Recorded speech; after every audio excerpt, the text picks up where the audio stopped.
You're listening to Unity Online Radio, the voice of an awakening world.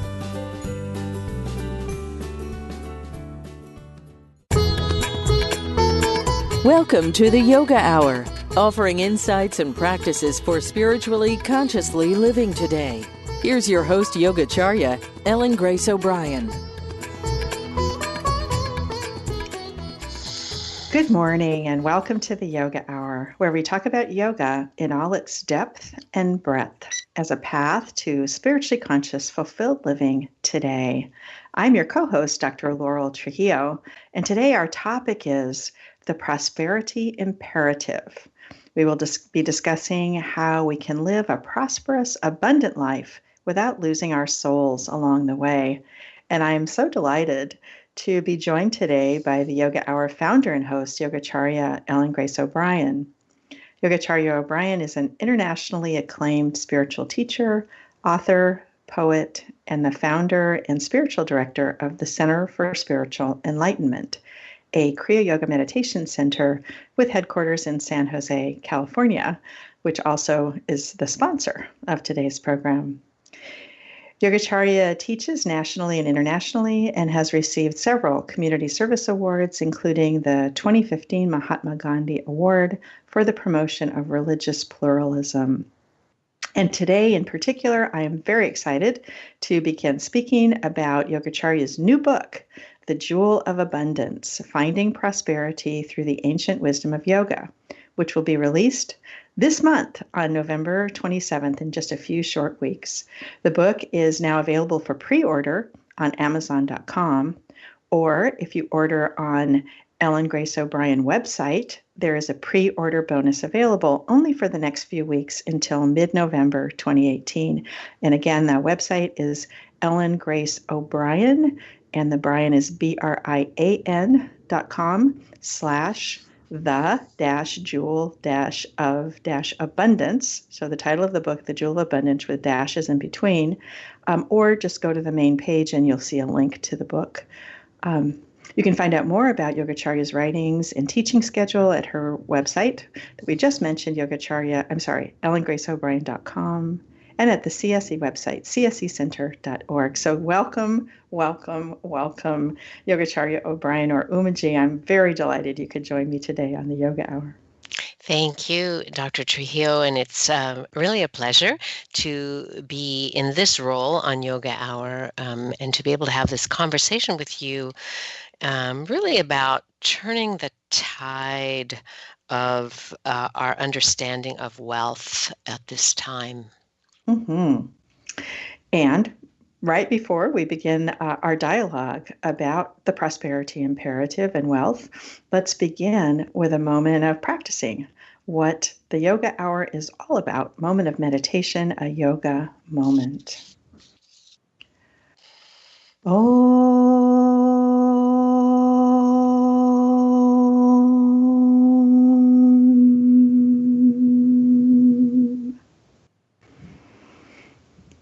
So as we begin this morning, let's just bring our attention to ourselves, our bodies, our minds, our breathing, bringing them all together and being aware of our body in space, feeling where the body is supported, perhaps sitting on a chair or with the feet on the floor. And just noticing our breath. Just noticing as we inhale and feel the cool air in the nostrils. And exhale and feel the warm air flowing out. Just noticing our breathing, noticing the natural flow, not trying to change it. Just breathing. And as we breathe, we can imagine on the inhale that we dive within. And on the exhale, we can relax.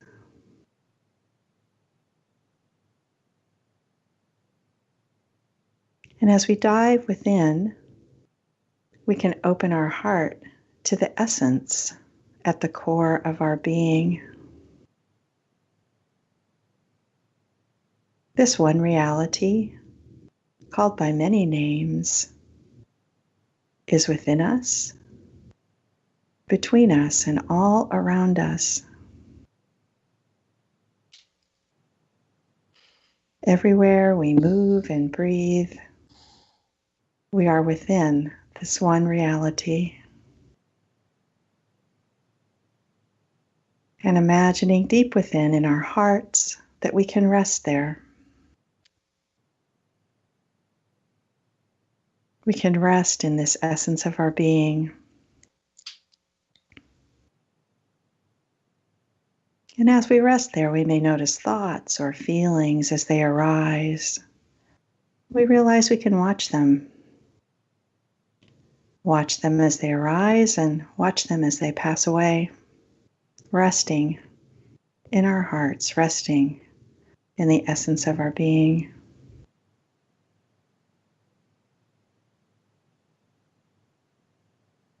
And here, we rest in our true nature, beyond words and thoughts, beyond sensation, pure existence being. We feel the peace that emanates from this essence of our being and allow it to pervade the mental field, the emotional nature, and the physical body.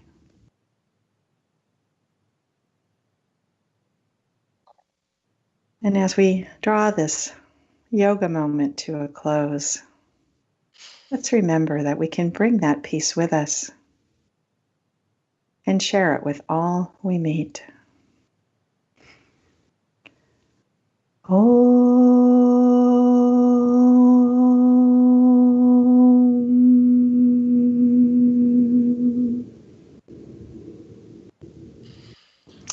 Once again, Yogacharya or Umaji, it's always a joy for me to be on the program with you. I am really excited to talk with you today about your new book, The Jewel of Abundance, Finding Prosperity Through the Ancient Wisdom of Yoga.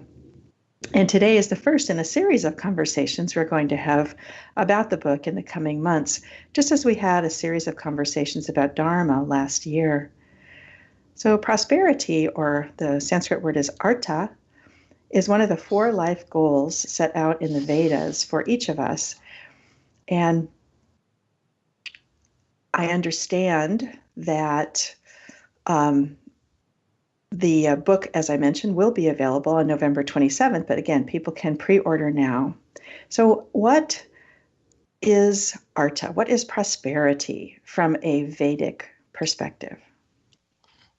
First, thank you for that wonderful yoga moment, for that meditation, which really is one of the keys to our wealth, being able to experience our own wholeness, our own fullness. That's the source of wealth. So artha is translated, the Sanskrit word is translated as wealth. And of course, wealth is more than material supply. Wealth is a sense of our own wholeness. Health is wealth. Beautiful, loving relationships are part of our wealth.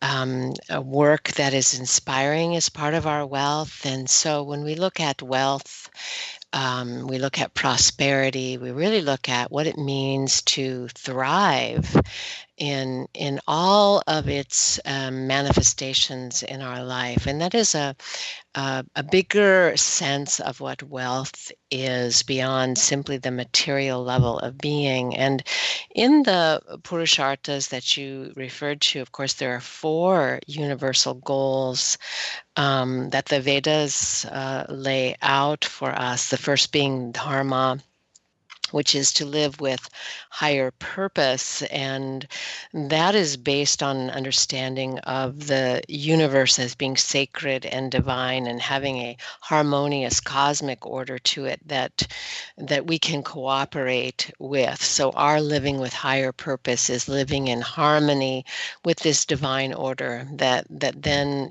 provides us a sense of how to live, morally, ethically, spiritually. All of those components come out of Dharma because it is a view of the cosmos as being an emanation of this reality called God, and how we live in harmony with that. And then the second goal is artha, which means wealth.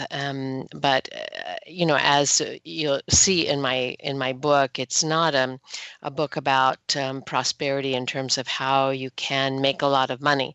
It's prosperity in terms of how to live a dharmic life. So it's rightly called, I think, dharmic prosperity, because this goal of wealth in the Purusharthas is that we have and we learn how to attract what we need to fulfill our higher purpose. So that's really what it's about. And then just to mention the other two goals, because they're all important, they all work together. The next goal is kama, or pleasure, how to enjoy life, which is critical too. Don't want to be miserable while you're trying to live your higher purpose. And then the final goal is moksha, or enlightenment, or liberation. So those four goals work together, and they constrain and support one another. Mm-hmm. So what drew you to writing this book at this time, this book about abundance? Well, there's so many reasons, but I'll tell you two of them. One is that, of course, I've been serving as a spiritual teacher for many decades now, and I find that there's a natural inclination and interest towards Dharma, and that part of that Dharma is people waking up spiritually and then wanting to serve in the world in the right way.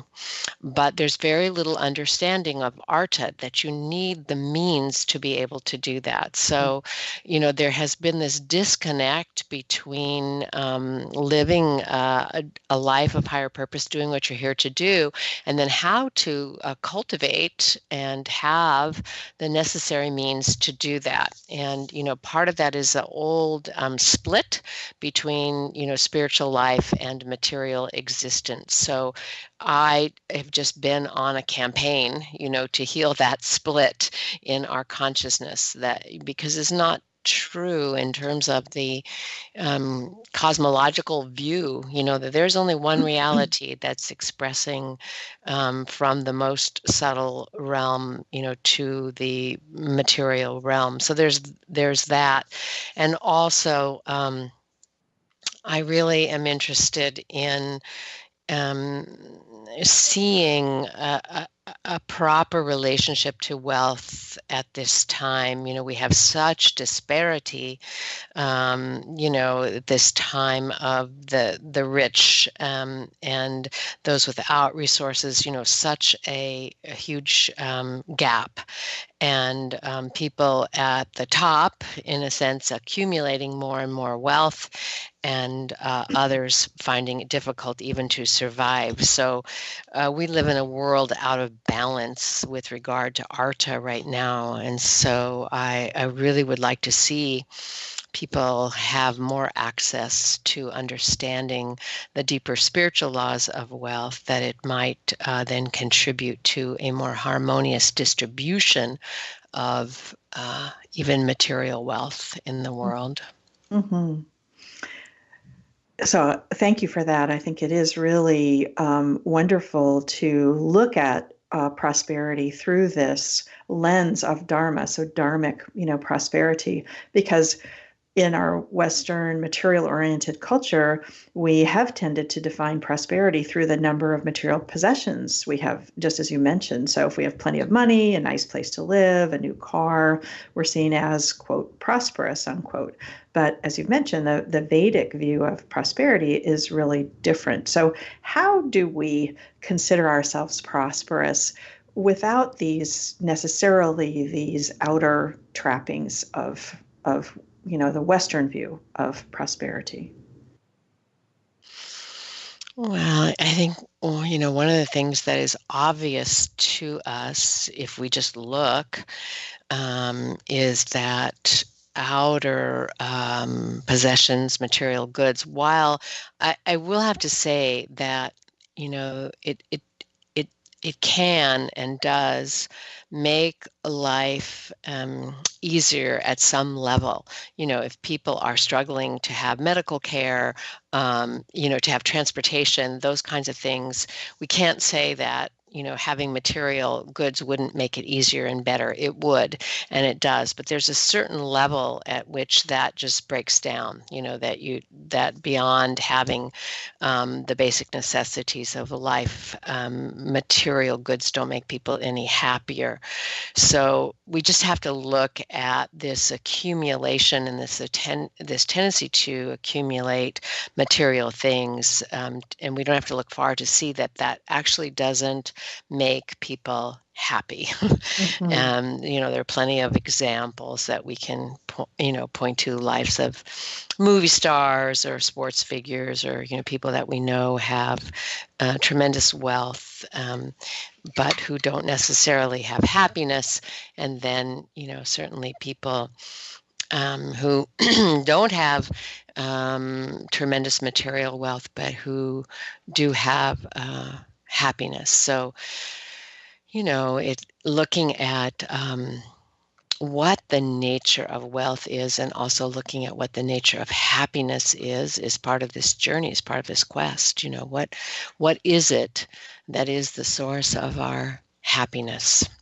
Mm-hmm. And as we begin to study these teachings, we see that things in the material realm, come and go, but that there is a source of divine happiness within us, of fullness within us that we can learn to access. And that's actually part of learning how to prosper, is learning how to come from our own fullness, so that we don't have a consciousness of lack, so that we can actually draw to us what is needed. Mm-hmm. So in the title of this program, which we call the Prosperity Imperative, and that is also taken from the first chapter of your book. So can you expand on that for us? So prosperity imperative, why is this an imperative? I guess we've touched on this already, how it has had this really limited definition, and it has this separation, as you've mentioned, between the material and the spiritual. Is that what you mean in terms of the world right now? What is the prosperity imperative?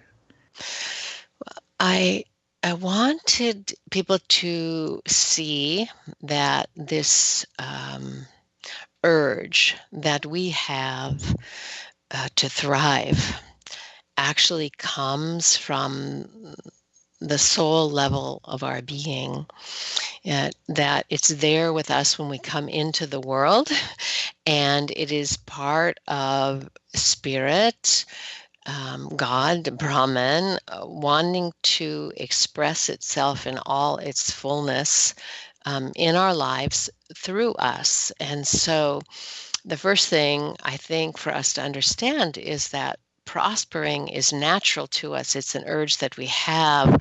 Just, look at how a child is inclined towards growth. We could say the same way as a flower in the garden, is inclined to blossom. So we are all inclined to fulfill our potential, and we have that urge within us. And so the path of prosperous living is really learning how to cooperate with that and learning how to honor it. Sometimes we have to get rid of what really is an egoistic message about what we can and cannot do. And so learning how to thrive in accordance with Artha and Dharma is having a deeper understanding of this imperative that comes from life itself to thrive, and then learning how we can honor that, how we can cooperate with it. So many people have inspired ideas about what they could bring forth, but they lose confidence in that idea because they don't have confidence in themselves at the spiritual level of their being, in terms of the infinite resources that are really knocking at the door of the soul. Mm-hmm. So here's a quote from the book. It's time to lift wealth into its higher potential on a personal and global scale. So can you say more about that? You've been talking about it on a personal scale. What do you see for this on a global scale? Well, as I mentioned a little bit earlier, I see that there are many people today, and really the younger generation, especially, we can see it, that they're looking for, new ways to change conditions in our world, towards health and happiness. And so, we have young people, especially who are facing climate change, for example, and they're looking at how to do things differently, how to bring forth energy in a way that is going to be healthy for the planet, for example. That's a big leap, from what we've been doing, from the mindset that we've had for generations. And so where is that going to come from? Well, it's going to take creative ideas, it's going to take inspiration, and it's going to take wealth in terms of the means and the resources to make it happen. So I want to see people who are inspired to make these positive changes on our planet, whether they're political changes or changes in terms of climate and science, technological changes. I want to see them be able to understand, how we can bring forth these potentials from within us and then attract the resources that are necessary to make the changes. So, it comes back to learning how to cooperate with the infinite, and it's also having a mindset about what we do being for the well-being of all, because Artha is not seen in the vacuum of personal wealth. It's rightly seen, it's understood as dharmic prosperity, which is for the good of all. So that's the big difference in terms of talking about global scale. Mm-hmm, mm-hmm. And that's also the difference, in talking about prosperity as potentially as a spiritual goal, that, for the good of all. Right? Absolutely. It really needs to be that way. I mean, we have enough millionaires and billionaires, and what we need now is sort of like an opening of our global awareness, our global consciousness, and we're really right on the verge of that. We're living in a time when we're so connected globally, and it's just time for us to have a greater consciousness of what it looks like to share wealth. And that's certainly part of it, and to help people understand, how through their own consciousness too, they can begin to awaken to their infinite potential. Mm-hmm. Yeah, and that's really lovely. Part of the view of prosperity that you outlined at the beginning was really realizing that we are surrounded by resources, that, for our dharmic living, that there are ways to be open to, and as you mentioned, to attract, what it is we need to succeed in our higher purpose. It is true. And I think that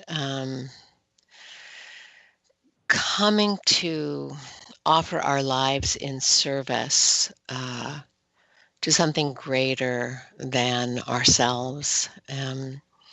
And some people are first working at the level of, serving their own family, lifting up their family, which is a righteous service. But also then getting beyond that to, how can I contribute to my community? How can I contribute to my country? How can I contribute in the world? So it's sort of opening this space of being an instrument for divine possibility. Yes, to hold it in the highest way, including, our divine purpose, and have it be in the service of all. And with that, we've come to the break. You're listening to the Yoga Hour with host and founder of the show, Yogacharya O'Brian. The book we're discussing today is her new book, which will be available on November 27th, 2018. It's called The Jewel of Abundance: Finding Prosperity Through the Ancient Wisdom of Yoga. It's now available for pre-order on Amazon.com or on Yogacharya's website, ellengraceobrian.com/the-jewel-of-abundance. And again, there will be a pre-order bonus on that site for the next few weeks till mid-November. So check it out. I'm Dr. Laurel Trujillo, co-host of the show, and we'll come back from the break and explore more about the different ways to prosper.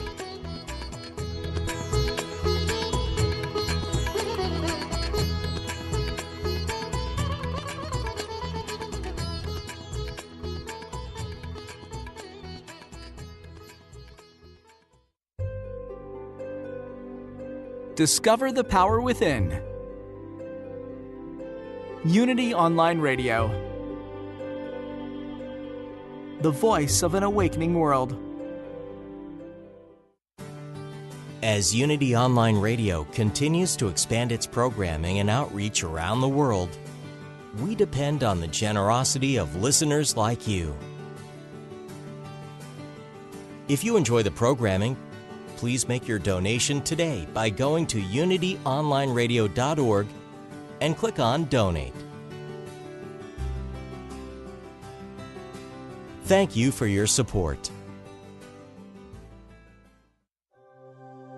Here's a Unity Meditation Minute with Paulette Pipe. So as always, we begin our time of meditation by first taking account of what we're feeling, those sights that we're seeing, those sensations that we're experiencing, and each breath that we breathe.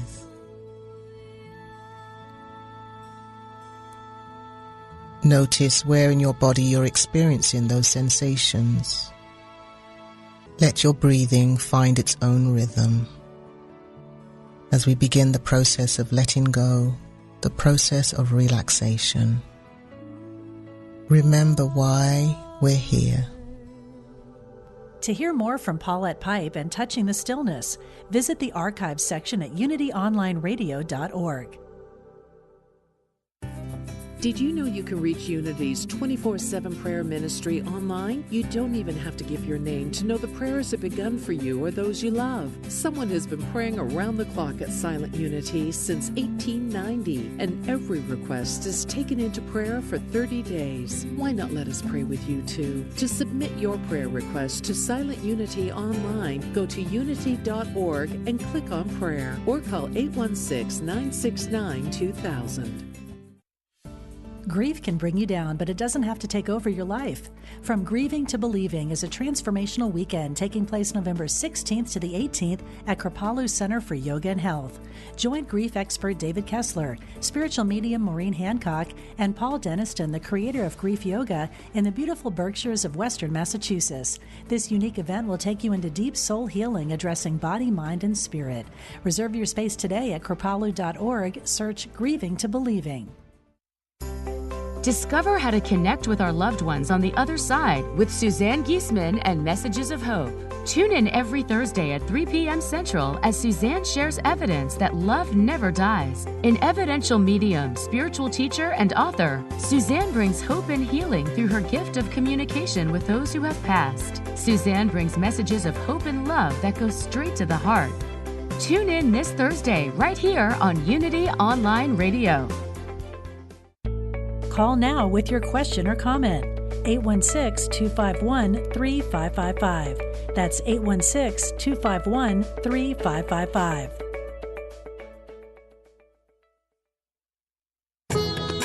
You're listening to the Yoga Hour, Living the Eternal Way with your host, Yogacharya Ellen Grace O'Brian.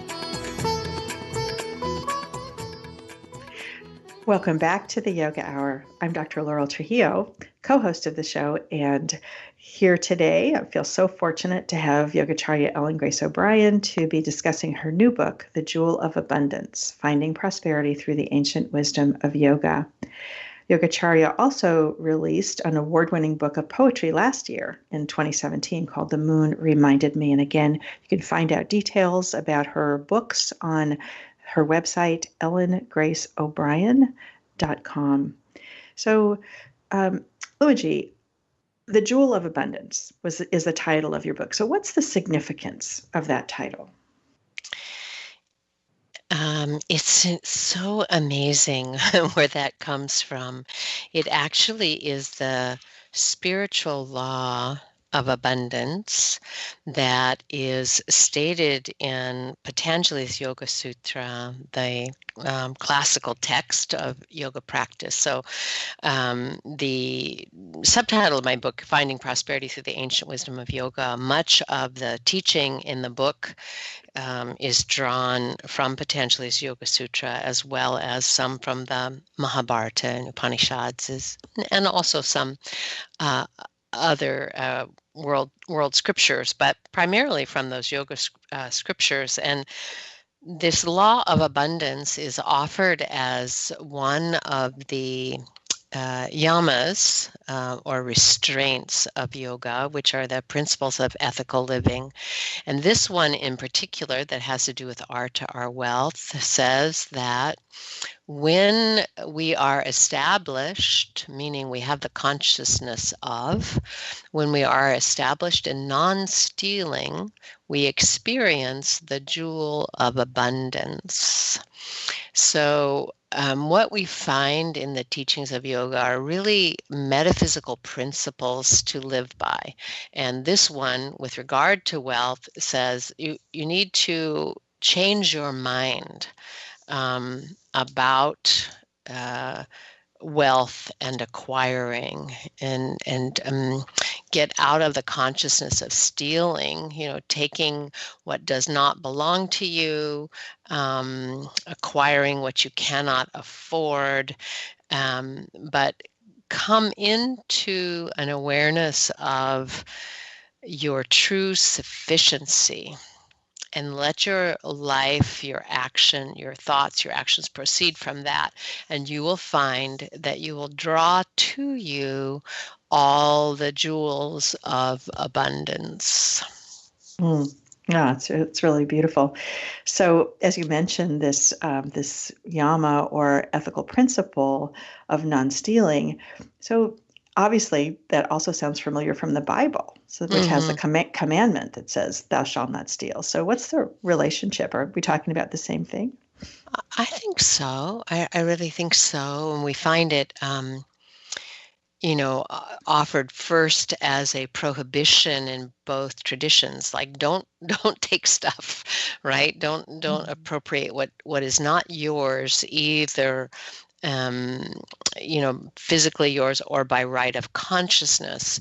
And so in the teachings of Jesus, he took it to a deeper level as well by instructing his disciples that they shouldn't envy or covet, which is what we find in the Vedic teachings, that, it starts at the material level of not taking something that doesn't belong to you, but then it goes into much deeper reflection about what it means to take what doesn't belong to us. And, I've been talking a bit about our global situation. And so, let's look at it there. Like Gandhiji said, there's plenty in the world for everyone's need, but not enough for everyone's greed.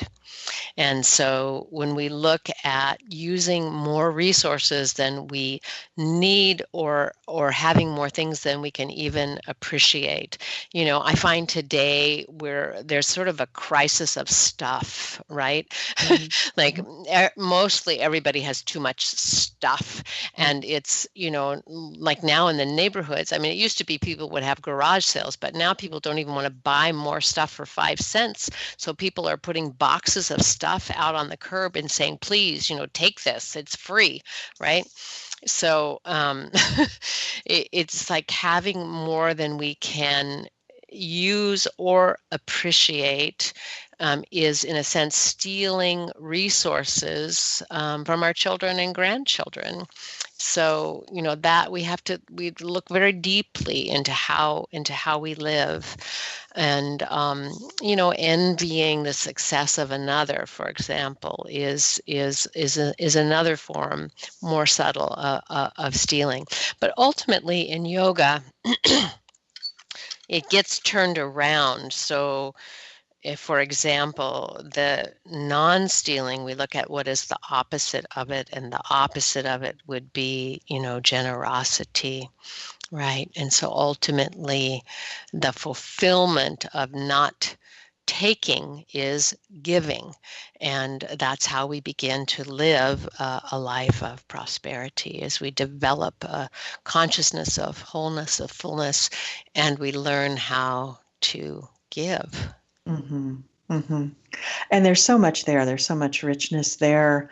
So often what we're really wanting or seeking is not something that, not the new whatever it is that we just saw online or in a store, but, our own self, our own wholeness, is really what we're seeking. And it gets kind of displaced, which is part of why it's like you buy something and you're in love with it for a little while, and then it no longer fulfills that need, right? You need to go out and have the next whatever, the next new car, the next dress, the next pair of shoes, realizing that, you have to step back to realize that that's not going to get you to true happiness. Right. So that is tied into our deeper understanding of what brings happiness, or contentment, and what brings suffering.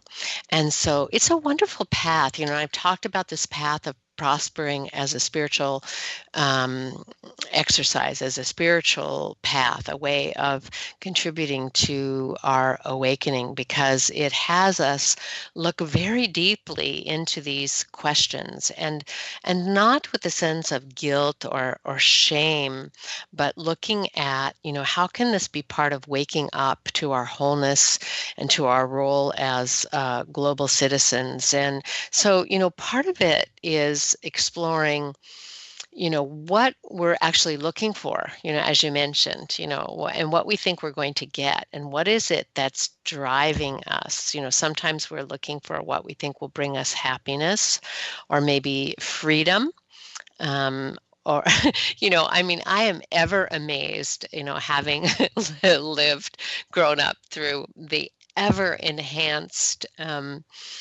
household gadgets, right? that are designed to bring us freedom. And I've had most of them, and I find that ultimately it comes down to, it's probably much simpler to just chop the vegetables on your board in the kitchen yourself. because if you have one of those big slicer dicer things, then you have to have a cupboard to put it in, and life gets more and more complicated. But I find one of the interesting things that drives consumption, and I've noticed it myself, that it has caused me to kind of take a breath and say, oh, wow, okay, is that we strive for perfection. And so we're looking for something that's perfect, aren't we? We're looking for the perfect phone. We're looking for the perfect app. We're looking for the perfect pair of jeans. And so we get a pair of jeans, and they're really pretty good jeans. But then, there's a new pair that comes out that has a little higher waist or a little bigger cuff or something, that seems like, oh, that would be perfect. And so we live in this world where things have this kind of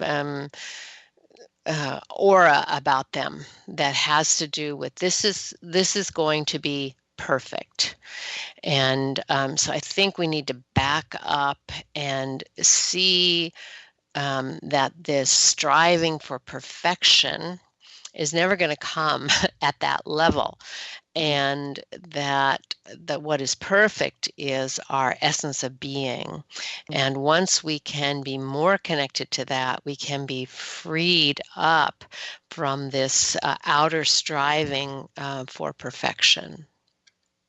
Yes, indeed. And there's something about being aware of the life cycle of things that is really, really helpful, so that pair of jeans, even if it was a perfect pair of jeans, is not going to be perfect forever, because you get a stain on them, or they get a hole in the knee, or, whatever it is, there's, just as you said, these things are impermanent, and we long for that permanent perfection. And there's only one place for that. Exactly. Yeah. So in your book, you talk about the transformational power of truth as part of the practice of non-stealing. Telling the truth is another of the yamas, the 5 ethical guidelines about how to relate to others that are taught in the Yoga Sutras. So can you tell us more about how truth supports our practice of non-stealing and opens us up to the abundance in our lives? In the same way as the restraint, or the yama on non-stealing, the restraint that has to do with speaking and living the truth has a full range of power that is connected with it. And according to the Yoga Sutra, our relationship to truth corresponds with our relationship to have power to manifest, in particular for our words to have power. And of course, they do. Words do have power, but we are often unaware of the power of our word because we haven't fully understood that it is coming from the primal vibration, the life energy, the Shakti, that is spirit manifesting in the world, moving from the subtle realm of thought into speech, and into action. So our ability to line up our thoughts, our speech, our action with the higher truth, with the truth of our being, the truth about life, it's back to a way that we learn how to cooperate with the infinite. So we think about, what is true, what is true about ourselves, what is true about life, and we pay attention to that. So we try to then align our thinking and our speech and our actions with the highest truth. Mm-hmm, mm-hmm. And as you mentioned, words really do have power. And I think it has been a helpful practice for me, and I know for others as well, of just really focusing on truth and thinking about that and being aware of that as you say things, that they do have a power of bringing things into manifestation. Yeah, and this, really at the core, this spiritual teaching about abundance is all about changing our consciousness, from an egoistic level of functioning, thinking we're separate from the source, thinking that we are in charge, and versus opening to a higher understanding that we are divine emanations. We are expressions of that one reality, absolute reality. And so, truth and truthful living takes on the perspective of learning how to live in a way that honors who we really are. So, we get out of that consciousness of lack, and we learn to have faith in the infinite because we know that's our life. So that's the truth of what we are. And so it's making that shift in consciousness from lack to abundance, not from an egotistical perspective, but from the radical humility that says, I'm a spiritual being, and so is everyone else, and this is a spiritual and holy world that we're living in, and I open myself to the infinite potential that wants to express through me and is expressing through me right now. Mm-hmm. Oh, so it's beautifully said. So your guru, Ray Jean Davis, has said, there's a power for good running the universe, and all we have to do is to learn to cooperate with it. And in your book, you've quoted him. Here's the quote: whether your lifestyle is simple and your needs are few, or your lifestyle is expansive and more resources are needed to accomplish your purposes, whatever is needed, the universe can easily supply, which gets into that abundance consciousness that you were talking about. So can you tell us more about this universal supply? Well, the philosophy behind it is that there's one life, there's one power, there's one presence, so we're not separate from it. And as we begin to foster a consciousness of abundance and really a life of service, that we look to, how is it that what we're inspired to do is what the universe wants to do. When we start to be aware of that, then it's a matter of the universe itself, life itself, providing for its own needs, and we're just hopping onto that train. Life is going to prosper itself. That's its nature. So we learn how to cooperate with that inherent tendency of life to thrive and to prosper and to fulfill its purposes by signing up, to be a part of this life that is awakening to its own potential, and that will serve the higher good of the planet and of all beings. Yes, indeed. So this was a major undertaking, writing this book. I know it's really consumed a lot of your time, and then, moving into now as it becomes, published, we'll continue with you, doing tours, et cetera. So what surprised you most about writing this book? Well, it shouldn't have surprised me, but it did surprise me. And that is, I started off, I had written a curriculum for a year-long course called Art at 365, which actually I will bring back in a new form next year as an adjunct to working with the principles in the book. But so some years ago, I designed that course that had, 52 lessons in it, and spiritual practices. And I thought, well, that's great. It's a book, poof, it's a book. But it was a year-long course. And of course, the first thing is that nobody wants a book that's going to take a year to get through. Books are different. Right. But even after I put the lessons together, what surprised me most, and I say shouldn't surprise me because it's really what the book is about, is that there was a spirit, there was a Shakti, there was an energy to the book that wanted to come out, that wanted to prosper. And so the voice and the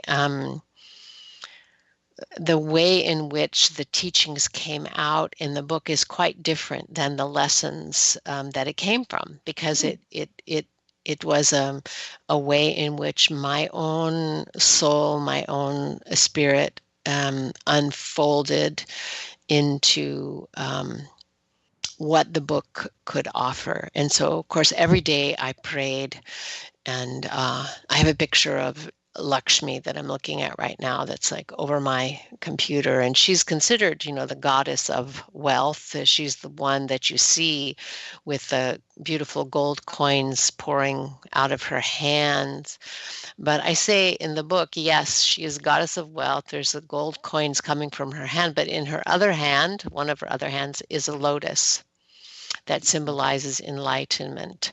So it's really about wealth in service of higher consciousness.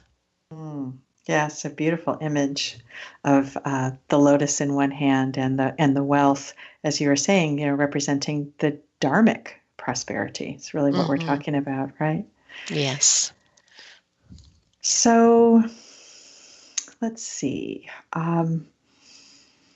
We have about 3 more minutes, or 4, and I wanted to give you a chance to leave some inspiration or encouragement for listeners about, obviously, in addition to pre-ordering the book, which they can do, but say you want to start down on this path of dharmic prosperity. So how do you do that? Where do you begin?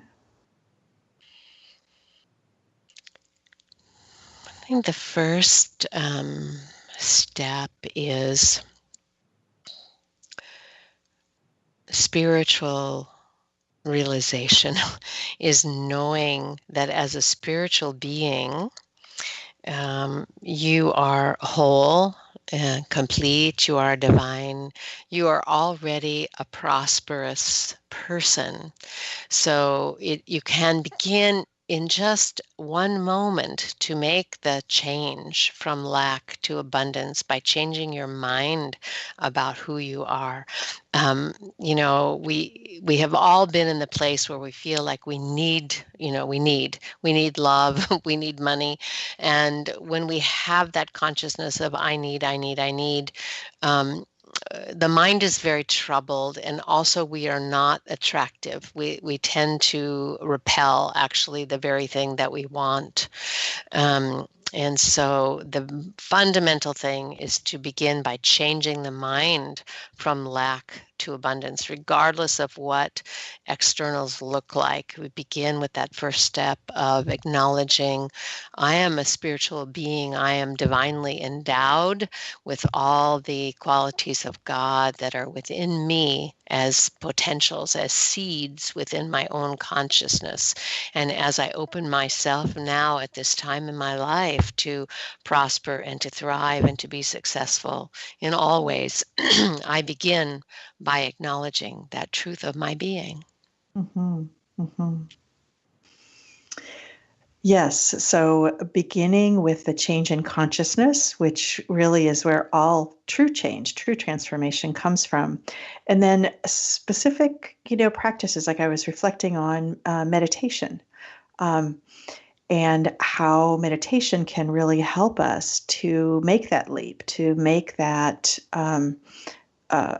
to broaden our understanding of who we really are. Yeah, absolutely. And I have 2 chapters in the book that are dedicated to that, why meditation is central to waking up to our abundance, because really with meditation we can get out of the constraints of thinking mind and settle into awareness of our infinite divine nature.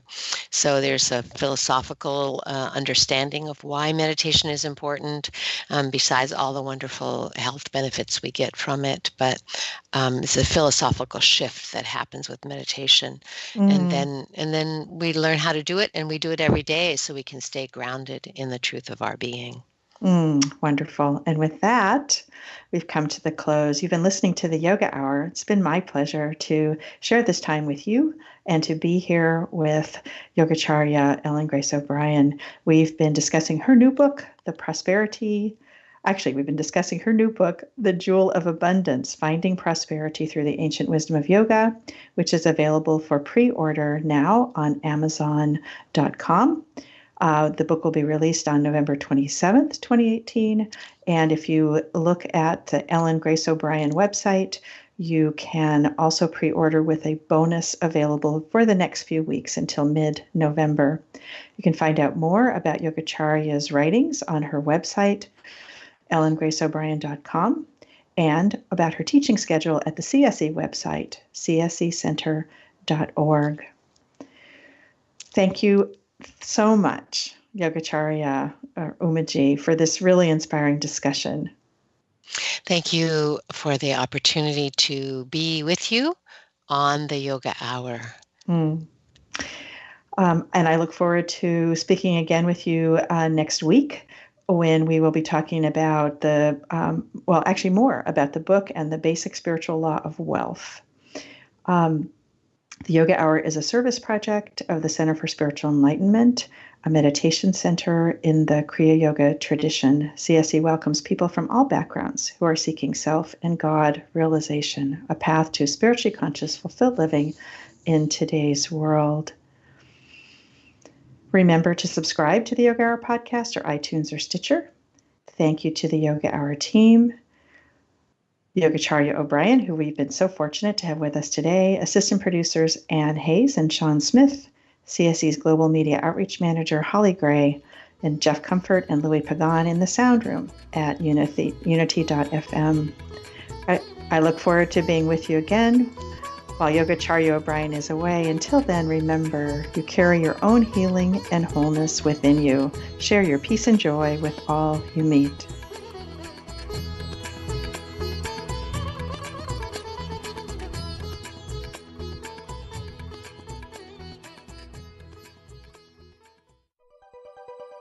Thanks for listening. This is Unity Online Radio, the voice of an awakening world.